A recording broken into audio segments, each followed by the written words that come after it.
Hello. Hello and good morning. Just again, a couple of minutes for everybody to join in. Hello. Morning. Hey there. Hi. Hello. Hi. Hey again. So people are joining in. That's great. It's like every time you go live, you're not sure if it's gonna be a very lonely live or not, but it's never a lonely live with you guys. Thank you very much. Good morning. How are you? It's like, how many Mondays have we already been doing it for? Today is live number 25, right? Yes, today's live number 25. Next Monday is gonna be my final live of this series of lives. And wow, that's really, hard to believe that we've been already doing it for a while. So the plan for this week, good morning. The plan for this week is to speak about CPD, and I got asked somewhere in comments what CPD stands for. It stands for Continuing Professional Development. It's what we're all doing here. If you're following this account, you're definitely interested in CPD. Oh, I get a question about how long is teachers teach teachers.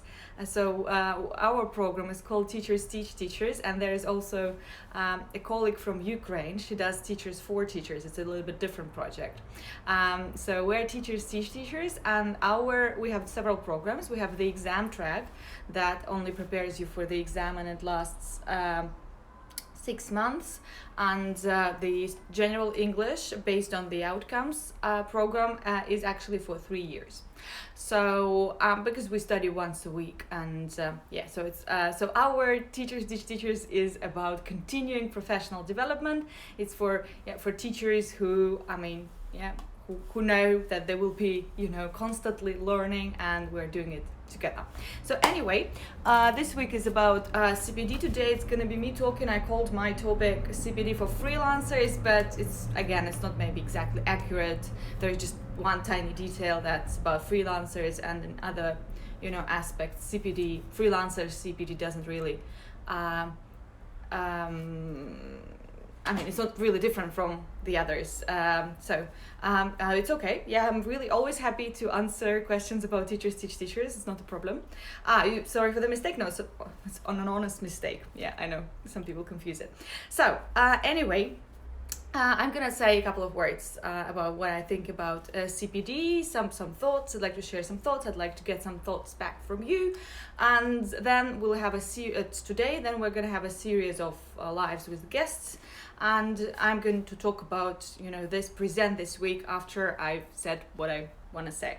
So the main question about CPD, any type of learning, any conference, any course, is again the main question is why. I know I've been annoying you with this question for a while now. It's a very, very annoying question, and but it's a very good one.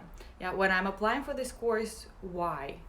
This is something we need to always bear in mind. And the second question is, do I really have time to implement the knowledge? So it's easy to attend the course, but it takes time to implement what you've learned there. So I would recommend the strategy is to plan some time after the event, the conference, the webinar, anything, no matter how big or small it is. So you just adjust your timing, and then you sit down and read through your notes and decide what I'd like to try, what I'm not going to try right now, and which students I'm going to try with, and something like that. So now it was a recent thing, so I started doing it recently. Every time I'm learning somewhere, I have my notebook, and I actually like to save myself some time. I have a special, so like I divide it into two parts. So I would say I draw a line somewhere here, and here I'm like just general notes. And on this side of my notebook, I usually write the name of the students and actually the activity and the date of the lesson I'm gonna do that. So I'm trying to plan it at the moment of learning, so to save myself some time, because I know that's finding more time to go over the notes, it can be hard. So I started doing it exactly like this. So after each learning session, I have exact notes to implement something and try out, or a strategy sometimes. So the best thing is to do like a little strategy, what I'm gonna do and when and with which group of students. So this is the first question to think of. Why this program? And then the question, like basically it's following up on the why. What do I need? So the interesting, it's not exactly statistics, but I mean in my case, but I'm sure there is statistics that people who are already good at something, they want more.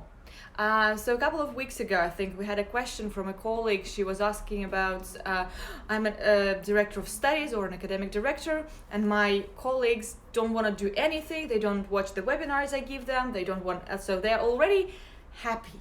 They're already happy with the way they are as teachers. They're already happy with their classes. And they don't think they need to develop professionally. Yeah, so some kind of thing. So, and usually those kind of teachers don't attend any seminars and conferences, and the teachers who are already great, I mean, you know what I mean, I guess. Yeah, who are good. So you can see that teachers usually aim for CAE and CPE. There are so many of them whose English is already great and they want to get it better, and there are so many teachers whose language is, let's say, B2, and they're okay with being there. So I hope you're getting my idea. A question, I'm a student, is it for teachers only? Yes, this live and this account is for people who teach English. So it's not, but if you're a student, it's always a little bit of listening, but yes, this is an account for teachers. So that's why also why and what, they're very, very connected. There is so an idea that CPD is can be kind of strategy. Yeah, we're gonna speak about that as well. And first, I'd like you to have a look at three bullet points that I wrote down. Okay, in terms of what. So, and here we come to freelance. Yeah, when you work for an institution, they usually have some CPD already planned for you, but also because CPD is such a personal thing. Of course, there is some mandatory training if you work somewhere, but again, what you are learning, it's yours, and you might want to have a say on it, or you might want to add something extra, or you maybe want to fight against something you don't want to study. So basically, CPD is one of the reasons I left one of my previous schools, because they wanted, it was like just the last drop, because they wanted me to attend the seminar, the internal one, and spend like all day there about something I knew really well about, the program that we were actually like developing together with the guy within the company. We were doing it. No, he was developing it, but still, like I was. I was like what I call it, I'm not sure. Yeah, but I wasn't a supervisor or anything, but I was like the first one to test it, the first testee, let's say, and I gave him feedback, and so we worked with, like, we finished it up together, and they were making all of us to sit through and he's an amazing guy, his lecture and his training on how to use the program, and I already knew how to use it, so I saw no point of going there. And then when I asked, like, is there an option for me just not to go there, my management told me no, it's for everybody, and I tried to explain that it's I have to cancel my lessons, the company lessons, to attend this, and they said no anyway. So that's why I'm a freelancer now, so choosing my own CPD. So the first question is, for when you're a freelancer and you're planning your education, is how is this going to influence the money I'm getting for my lessons, maybe the price, I'm stating this question first because this is not something people think of normally first. That's why it goes here first, not because I always think about money, but it's a very good question to think about, because sometimes when we speak about pricing, teachers believe that, okay, so now I have a CELTA now, and that's why I'm going to, increase the price of my lessons. And when I ask them, like, how are you going to do that, and they say, I'm just going to write a letter to my students that now I have a CELTA and my lessons is going to be more expensive. Yeah, that's a very good way to do that. The students don't know what CELTA is, and they don't really care much about our CPD. I guess the students who already joined us, who are already paying for our lessons, they like us already, they think we're the best, I mean, hopefully, and they don't really see the point of us learning, and they don't really maybe see the point of us, spending money on that and then asking for more money from them. So you should really know in what way this professional development is gonna change the way you teach, and how you're gonna monetize that, if you really want to monetize that. And we should have a look at, we should see our professional development as a sort of investment. Thank you for agreeing with me. When you agree or disagree, it would be nice if you could write a little comment what exactly, because sometimes I can see the comment a little bit later. So that's the first thing, now in my list. The second thing, the strategy, what's,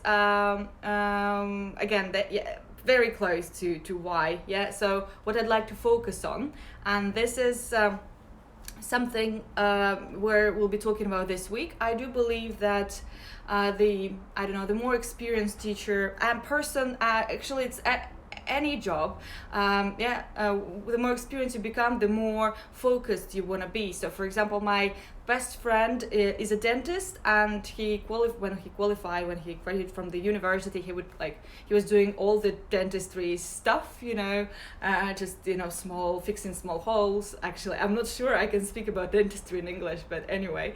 And then, he's a surgeon by education, but then after university, surgeons and doctors, they have to do several years more, and so he was focusing and specializing on surgery, not all kind of surgery, on the dental surgery, not plastic surgery, and now he does like implants, and his niche is more and more narrow, and that's why he's good at it. And of course, when he stopped fixing my holes, and I told him why, where I'm gonna go, I need you, why would you quit, why would you stop doing that? And he said, I don't want to be mediocre in everything, I just want to be good in this one thing that I love doing. So something similar happened to me. I chose my niche. I can't say that niche can never change. We can all change, but for now, and this has been for me for 3, 4, 5 years, I think. So I specialize on teaching adults only. I don't teach kids. I specialized on mostly general English. I sometimes teach people in companies and they believe they need business English, but basically it's very general English, because I specialize on low levels. I like beginners, elementary, pre-intermediate. I try not to, take on students who want something else. Sometimes it's hard to say no, so there can be a couple of rogue students and a little bit of extra teaching, but basically that's it. That's the majority of students I have, and this is the CPD I want, something about low levels. Every time I see something about low levels, I go there. I never teach for any sorts of exams. It's not for me. I don't do I used to do interview preparations, some short-term things. I don't do them anymore, because it's a very good idea to always say no to something you're not doing. Ksenia said that my dentist friend is wonderful. You don't want to be mediocre in everything. Thank you. My dentist, Victor is really great. If you need a friendly commercial, if you're in Moscow and if you need a great dentist, surgeon, it's like implantology and other stuff. I'm not really good at dentistry, but I can recommend somebody. I really do. Even my students go to fix what they need having fixed to my friend. So anyway, it was sorry, I'm gonna share that was the first time recommended my dentist friend to my student. Was like, oh my god, this is so so unusual when your personal life and your business life kind of merge. Anyway, so if you want to think of what you specialize in, think about that. Some teachers will not agree with me, and that's also okay. So I think that's something you choose for yourself, but this is how I see it right now. They say that so the counter argument can be, they say that in times of crisis, the wider specialists survive. I guess again it's not exactly about us, because as a teacher you need, I can teach maximum 5 students or 5 groups, 5 items. That's all. It's no matter how huge it's terrible and a disaster, of course we're all gonna stay out of jobs, but anyway, 5 students, I'm always gonna have those, I guess. So going further, one more question about what and why they're kind of together. Choosing what you're doing, I think you can be honest and say that teachers study because we like it. We're like, this is our thing. We study, we teach, and then we study. When you study, you can relax a little bit, you can unwind, you can just okay, I'm just here for somebody to teach me, and just no matter, I don't really care what it's about. It's also okay, because it's like fun and interesting. But then here one important thought is that anyway, if it's a conference or a webinar and you think that you're going there to have some rest, you're not. It's a job anyway. It's part of our work life. And always bear in mind that it's not a holiday, it's not a relaxation session, it's learning. So we can't count it as a time off thing. Anyway, one of the reasons to do anything, it's usually, I think it's more about offline things where we can interact, but there are so many online things now where you can interact and meet different people. Fun and networking can also be a reason to do something, so you choose something like that. One more thing about what, like a different block of ideas, I think we should also remember that CPD is not only about methodology. When you're so there are different things to study. Answering the question what, of course we always want to study something about in our area about methodology or linguistics, so like this is usually the CPD, the first, when we think about CPD, the first thing that we think of. But anyway, if we are freelancers, and we're going to be freelancers, or if we're school owners or academic directors or any kind of management job, business professional development is something we teachers usually neglect, but it's a must. So I know I also, like, if I analyze my CPD in percentage, my methodological CPD will be 70% of what I do. This is wrong for me in my case, because I started my own business and I need to get better at running business. Otherwise my colleagues who work with me and I were not doing our job effectively, so this is my responsibility. Anyway, when I was a freelancer, I knew how to do the freelance stuff, and I still teach, so the part of the seminars I do is for freelancers on how to run their own business, but yet again I stepped into a new area. I need to learn about that again.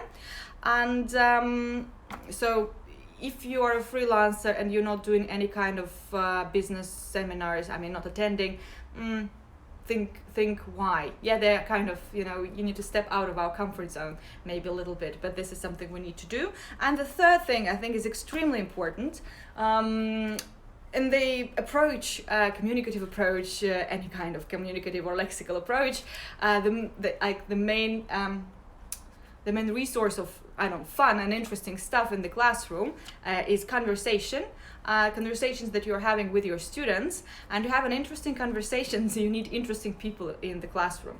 And that's why also I learned the hard way about myself. At some point I realized I don't have any hobbies apart from teaching and learning. I don't basically maybe nothing much. I have some old memories of old, when I used to have time and fun. And so can I talk about, I don't know, modern art? Can I talk about something new? Can I share really something new when we say, how are you? What's up with our students? Can I share something interesting? Can I contribute? And a while ago, the answer was no. Not much. And I realized that my life is interesting and exciting for me, but if we have a look at it from another person's perspective, it's kind of, boring and focused only on one thing, which is never a good thing. So please remember, and also, this can be an extra motivation for you. So the hobbies that you do, something interesting you do outside your classroom, is something that I don't know, builds you as a person, and is something that your students will benefit from anyway, because there always will be somebody interesting to talk to.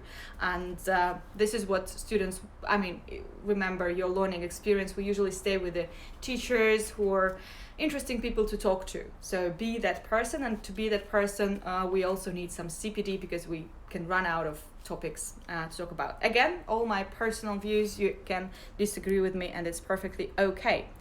A confession from Ksenia. She hates studying. Sorry, studying is hard work. I think some people should remember that. Okay, Ksenia, you hate studying. Why did you join Teachers Teach Teachers? We'll be studying for a while. A question. Sorry to shock you. You mean 5 students a day or a week? No, 5 students at the moment of teaching. I usually do 2 classes per week, so 5 students means 10 classes per week, and this is it used to be my maximum when I didn't have any business thing. So now I'm running Teachers Teach Teachers. It's a lot of admin work. So basically now my maximum will be 2-3 students. Otherwise I won't be doing my job really well. But when I had more or less nothing extra, I always have something extra, but 10 lessons per week, this is the maximum I do. Yes, we like teaching and studying. See, surprisingly, not all the teachers like studying. Okay. All right. And I'm going to... So what do you think maybe of this idea of 3 things we need to focus on, like methodology and teaching stuff, business and personal development? If you agree with me, give me a sign. And again, I just wanted to stress the idea that CPD is not a hobby. When somebody asks, do you have any hobbies? Yes, I like studying. No. So if you do a work-related studies, it's not a hobby. It can be fun. It's interesting. It's amazing. We're so lucky. We love what we do. That's every day is full of fun. But it's not a place for you to relax. So you can't say that you study to relax. No, it's not. Only if you, study floristics or something. But yet again, I think studying is ruined for us as teachers, because when you're doing sports, or where you're, doing any kind of workshop, attending, or a conference, or something not related to teaching, anyway, we analyze our learning experience and we make notes for our future professional development. So I guess any kind of learning is ruined for us. In the way it's never 100% for fun, and as a hobby, it's usually something like 50-50. And I'll read a comment, and then I'm gonna share very, powerful thoughts, very, very important idea that I'd like you to think of. Because develop or die is my motto. Okay, the fact that I hate studying, it makes me being more careful to choose what is necessary for me. Okay, TTT is necessary. I'm really happy to hear that. It's a very good, I guess you don't hate study, but maybe you're just tired, I think. And when you're tired, it's okay to say no. So now actually at the moment, I'm thinking of, I started doing a course, and now it's time to, sign up for extra time in this course, and I really love it. I like it so much, but then having analyzed my previous couple of weeks of doing it, I understand I don't have time for it. I just need this time to relax, so I'm gonna, block my credit card and not pay for that course. CPD is not a hobby, is a great thought. Quote of the day for me, you're welcome, Tatiana. I'm gonna give you one more. I think the next, for me, next thought is maybe even more powerful, made me think a lot about this strategy of lifelong learning. That's which is a very reasonable idea, and this is the reality we live in right now, because I don't know, some 100 years ago you qualify once, and this can, your job is not gonna change massively. For us now, there are some jobs that come and go, and you need to readjust and relearn again and again. So that's hence the concept of lifelong learning. But there is also an interesting idea. Unfortunately, I can't quote. I really need to find that out. The question is, has learning, studying, become the procrastination of our generation of the teacher people who study a lot? Because to attend a conference is much easier than change something in your classroom.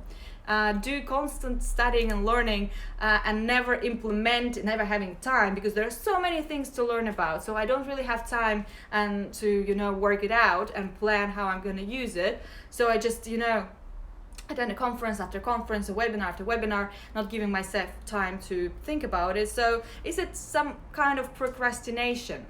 Because learning is easier than doing in the end. I guess there are so many people who are learning, and I don't know, the easier example, who are learning about business, but they don't do business really, because that's not safe. And there's always an idea, I need to learn this, and I need to learn that before I start. And it's a never-ending story. So basically that's the thought I wanted to share. If you notice something like that about yourself, think about it.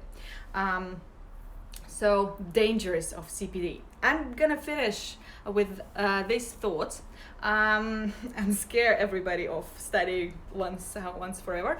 So this week we'll be talking about continuing professional development. I'm inviting several friends and colleagues of mine. So we'll be speaking about not choosing your niche. We're not, so this is something you can think on your own, or discuss with a mentor or a coach or a friend or a husband or a wife or your children. I don't know, some people that you trust and who can help you. But we'll be speaking of the niche per se, and this is here is Tatiana, who quotes me now.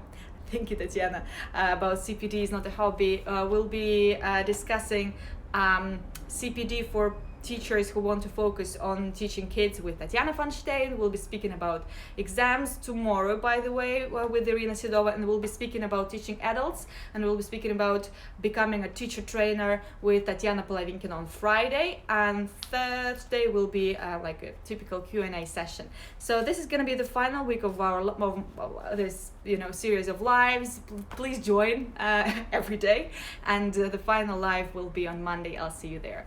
Thank you very much for being so active today. I hope I didn't scare you too much, and see you somewhere sometime. I'm gonna just breathe through the comments and stop because I have a meetup with my colleagues in a minute. Completely agree, especially about conferences. Knowing I'm not going to implement it eventually made me stop going to some conferences. Yet again, conferences can also be about networking, so you just forget about the implementing part and you go network. Thanks for sharing interesting information. You're welcome. Probably it's just a pleasure for them to learn, and they aren't planning to implement these things. Yes, but then there are, I think this is very dangerous, like a slippery slope. When you kind of studying, so you're kind of working on something, but you're not. So you either need to be, I guess, relaxing or working, or at least, you should know what you're doing and why. Thank you. You're welcome, guys. See you tomorrow. Bye.